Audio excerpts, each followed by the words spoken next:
Okay, so imagine a community facing, well, an existential crisis. This right here, this is their survival guide. It comes in the form of two ancient letters from a leader named Peter, and he's tackling two very different but equally dangerous threats. One is coming from the outside, and the other is coming from within. Our story kicks off with fire, a really big one.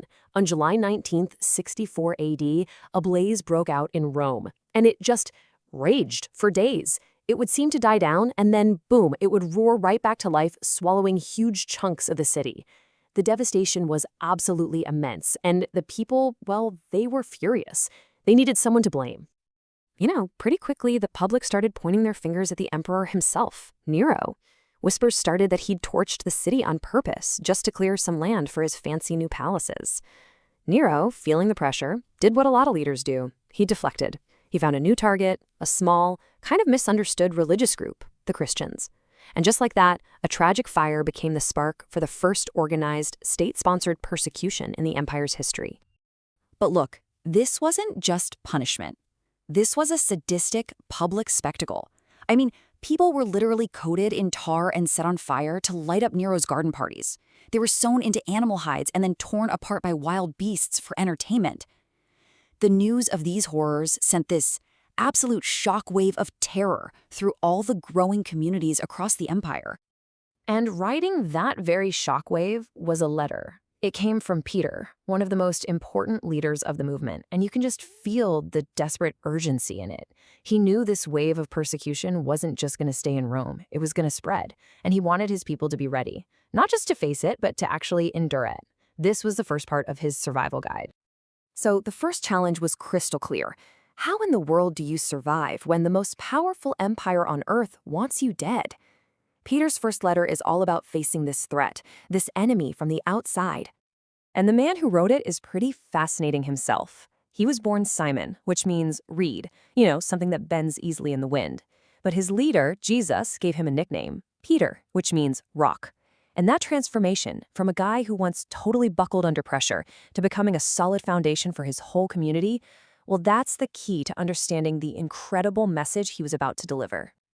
Now, the rock's advice was probably not what anyone expected. I mean, instead of run or fight for your rights, his advice was totally counterintuitive. He says, don't retaliate, submit to the authorities, accept unjust suffering. You see, this wasn't about escaping the fire. It was about how to stand firm while you're right in the middle of it. So, how could anyone possibly do that? Well, Peter argues that your ability to endure suffering like this depends entirely on being absolutely certain of your salvation. And he says this salvation has two crucial parts. There's an individual part and a corporate one, a community one. And you need both to stand firm. So the individual foundation, it has three pillars. There's faith, which looks to the past. There's love, which grounds you right here in the present. But for Peter, the absolute crucial pillar, the most neglected one, was hope. He saw it as an anchor for your soul. So when the storms of life hit, it's that certainty about your future that holds you steady. Now for the community side of things. Peter calls his readers aliens and strangers. And this 2nd century letter to a man named Diognetus just illustrates the idea so brilliantly. Christians were seen as misfits because, they lived in the world, but their ultimate allegiance, their true citizenship, was somewhere else. And that very sense of being different was actually the root cause of all the hostility they faced, but it was also their collective strength. They belonged to each other, a holy nation of temporary residents. So Peter's first letter equips the community to handle the assault from the outside. But years go by and a new, much more subtle danger starts to creep in. What happens when the enemy isn't the emperor or the lions in the arena? What if the real threat is a corruption that's spreading inside your own ranks? And that brings us to the second part of the survival guide. Peter's second letter is this stark warning about internal decay.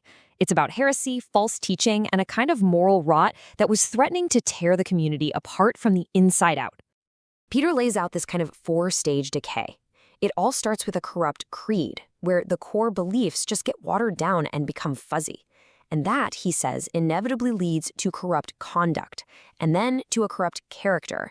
And finally, that poison seeps into the community as corrupt conversation, filling the group with grumblers, complainers, and division. So how do you fight a bad idea? Peter's solution is, frankly, brilliant. He doesn't tell them to go out and win a bunch of theological debates. No, instead, he gives them a blueprint for building character, a kind of spiritual staircase that leads them up to maturity. It all starts with the foundation of faith, right? But you don't just stop there.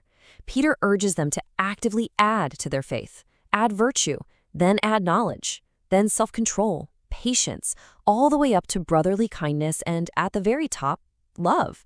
It's an active process. You don't just get faith and sit on it. You build on it, step by step by step.